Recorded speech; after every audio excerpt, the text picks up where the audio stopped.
Hi guys, welcome back to the channel and welcome to another episode of Food Exposed. In today's video guys, we're looking at the coffee creamers or coffee whiteners, not to be confused with the powdered dried milk. So I'm not sure today how many people I'm going to be upsetting because I do know that a lot of people, I think more than 50% in the world, actually put the milk or some kind of milk powder into their coffee. So guys, if you are one of those people that do put some whiteness in your coffee or tea in fact, then please stick around to the end of the video for some very interesting information. So first of all, as a prepper, I have to put my hand up and I say, yes, I have been buying myself a coffee creamer to put in the back of my cupboard for an emergency preparedness, on the top of the fact that I also do buy a long life milk, again, as an emergency, and I totally understand, but I certainly stopped doing this after I actually looked into the ingredients in our coffee whiteners. So first of all, if we're just talking about the coffee or tea whiteners or creamers, whatever you call them, generally the assumption would be, if you put yourself a milk in your tea or coffee, then you would assume that the coffee whiteners or creamers will also have a high content of milk. To be frank, before I started doing a research altogether, I actually thought that those coffee whiteners were pretty much a dehydrated or powdered milk. But of course, guys, that couldn't be further from the truth. So what on earth are those powders actually consist of? Well, I have in front of me one of the powders and I have a drink, which also includes milk, which are plenty of those in the market. As you'll be aware, there is tons and tons of brands of different coffee creams, whiteners, that kind of thing. And unfortunately, the list of those varies quite a lot, but the point is that all they contain is just some unnecessary ingredients. So in front of me here, okay, I have a brand of a whitener, okay? And if you have a look in the back, which is the sole reason I'm doing this, guys, to encourage you so we can get the understanding what sort of crap we put in our bodies. So this one here, okay, it has a whole paragraph, okay, a whole paragraph of things. So first of all, it got some glucose syrup, we've got some fully hydrogenated coconut fat, milk proteins, like in this one, because a lot of them don't actually have it. We've got some stabilizers, potassium phosphates, we've got emulsifiers, and we've got lots of non-deglacerates, like literally few of them. And then we've got some calcium phosphate, and then we've got some carotenes, okay? So this is quite a few ingredients, but I said this is just one of the products. There are loads and loads of other products that do have even more of the additives and flavorings. And you think, why on earth actually you need so many? Well, if you think about it, generally, you'll be putting the milk, okay, that gives it all the creaminess and everything you need, but because there's barely any milk content, and in some of them, in fact, there is no milk content whatsoever, they have to obviously add on chemicals to make it sound or to make it taste as good as possible or as close as possible to the milk. So guys, let's actually kick off and see what those ingredients are.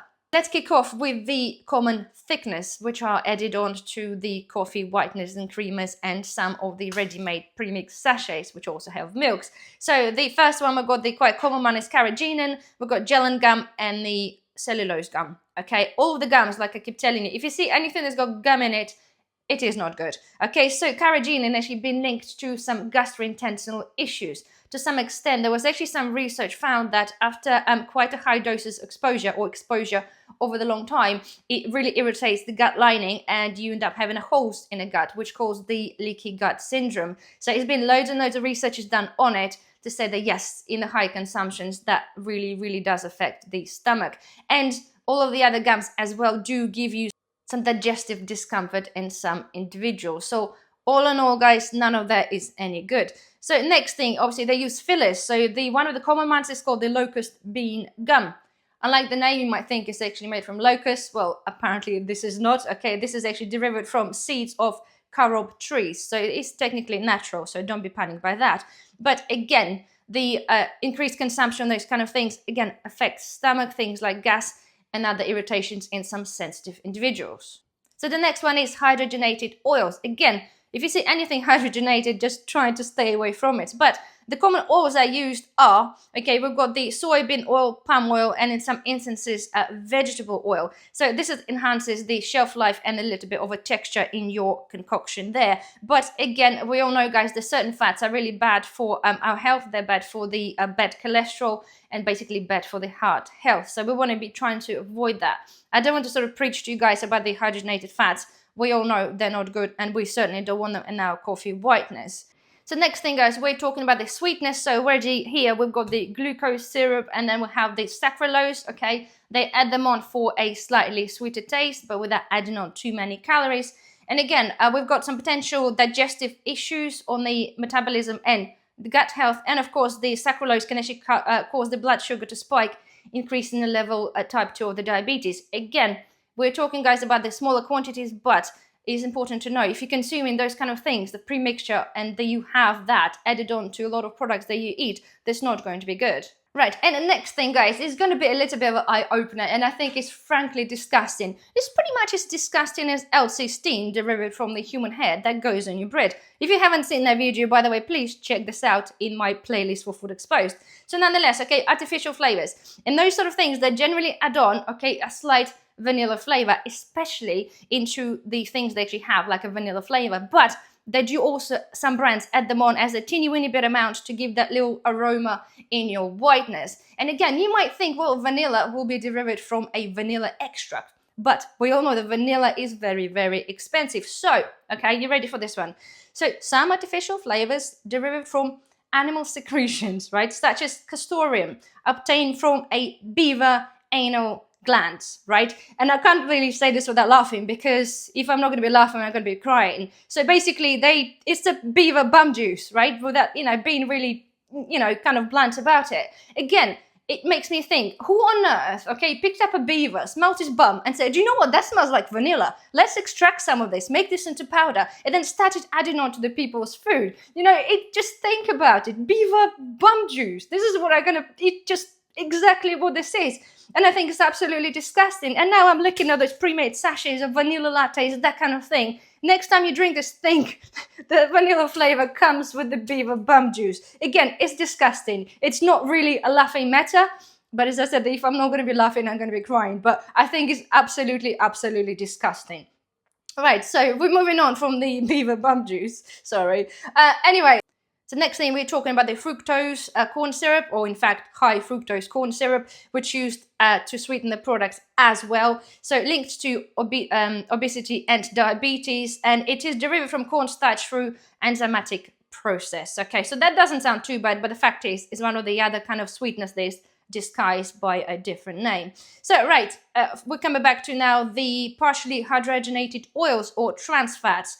Again, improve the texture and the stability. Of course, increases the level of LDL, which is the bad cholesterol, and elevates the risk of the potential heart disease. So next thing, we've got the sodium caseinate. So this acts as a stabilizer and emulsifier. And if you're just an average person, but in fact you are milk intolerant or dairy intolerant, in fact, that might not actually mean anything to you. But in fact, it actually contains milk protein. It's actually extracted from the milk protein, so beware of that. So next thing, we're talking about the artificial colors. So this one here says carotene. So it doesn't say it's actually artificial, because carotene could be delivered from obviously carrots, that kind of thing. This is a little bit more natural, but there are obviously brands that do say the artificial colorings. And obviously the artificial colorings are the dyes that are produced via some, basically like a lab method. They're not naturally derived from like fruits, vegetables, or plants, that kind of thing.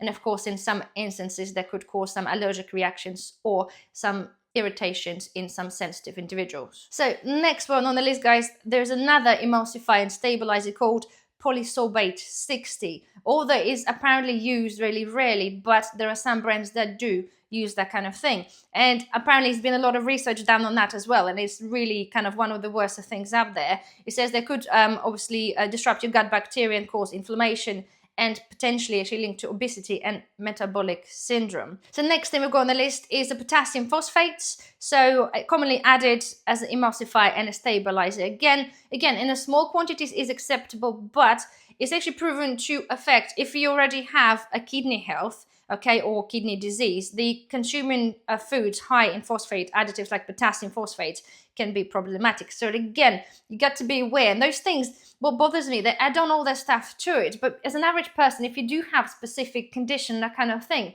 it's not particularly very clear what things are good or bad for you. So you do have to be very, very careful. So in the last one on the list, which we've got mono and diglycerides, which you obviously have quite a few of them here, come in all different shapes and sizes, right? They are really long. They normally have like 3 or 4 letter words, but nonetheless, it is actually used again as an emulsifier, so it helps you to blend stuff together. So when you add on that stuff to your coffee or tea. It doesn't all float out. Again, it kind of mixes it all together. But unfortunately, again, it's not very clear unless you totally aware research what they do. They do have some trans fat content. So again, trans fat's bad for the LDL, so for the bad cholesterol. So it's another thing to be added on to our coffee thing that we don't actually want. So guys, that's that, right? We're just gone through literally a bunch of chemicals, okay? Not a single item there, okay? It's either natural or any good to anyone.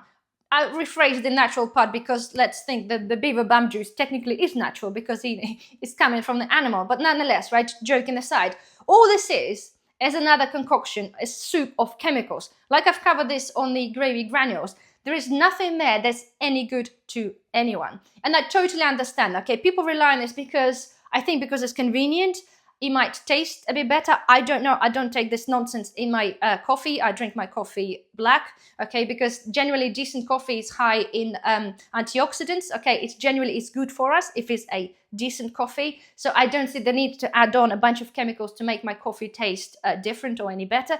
But of course, this is personal choice. This is not what we're here for. We're here for me, to trying to open your eyes, for people to understand. Because I understand we go shopping, we don't check our labels. Like I never used to until one day I just thought, what is it actually made from? And then you have a look at it and your jaw just drops. So my idea, guys, of doing this video is to encourage you to look at the labels and then find a better alternative. So you're saying, okay, well, what on earth do I put in my coffee? If you don't buy the proper milk or fresh milk, UHT milk probably be better than that, okay? Because they'll still sit on your shelf for, 6, 7, 8 months.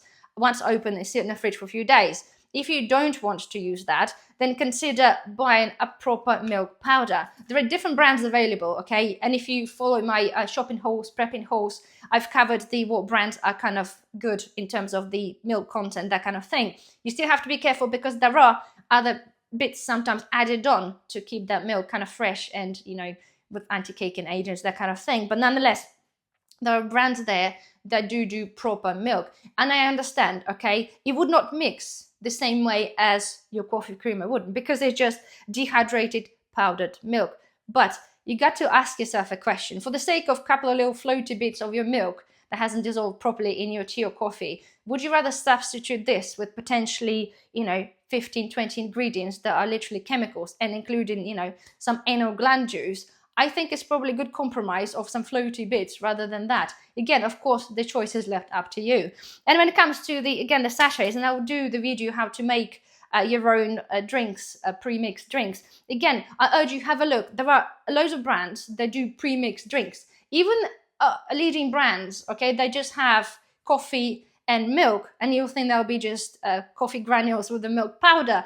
Unfortunately, this is not. I looked at one of the brands, right? And again, there is a paragraph that long, longer than the ingredients list on the coffee creamer because of the other additives, flavorings, colorings, that kind of thing. So if you are partial to, flavored vanilla lattes, that kind of thing, just consider pre-mixing your own, okay? It just takes a bit of the coffee, a little bit of powdered sugar, if you have to, a little bit powdered milk, and some vanilla extract, ideally the original one rather than from the beaver butt. But nonetheless, guys, this is pretty much will be as simple as that. So anyway, I'm going to stop talking now, guys. I do hope that you find this video helpful. As I said, my sole aim is just to spread the understanding that what they put in our foods, quite often you can't even call it food. So there we are, guys. I really do hope you find this helpful. If you did, please don't forget, thumbs up. It really does help the channel. Subscribe if not a subscriber. And of course, don't forget to check out my playlist for Food Exposed. There's a lot of things out there. So there we are, guys. Enjoy, and I'll see you soon. Bye-bye.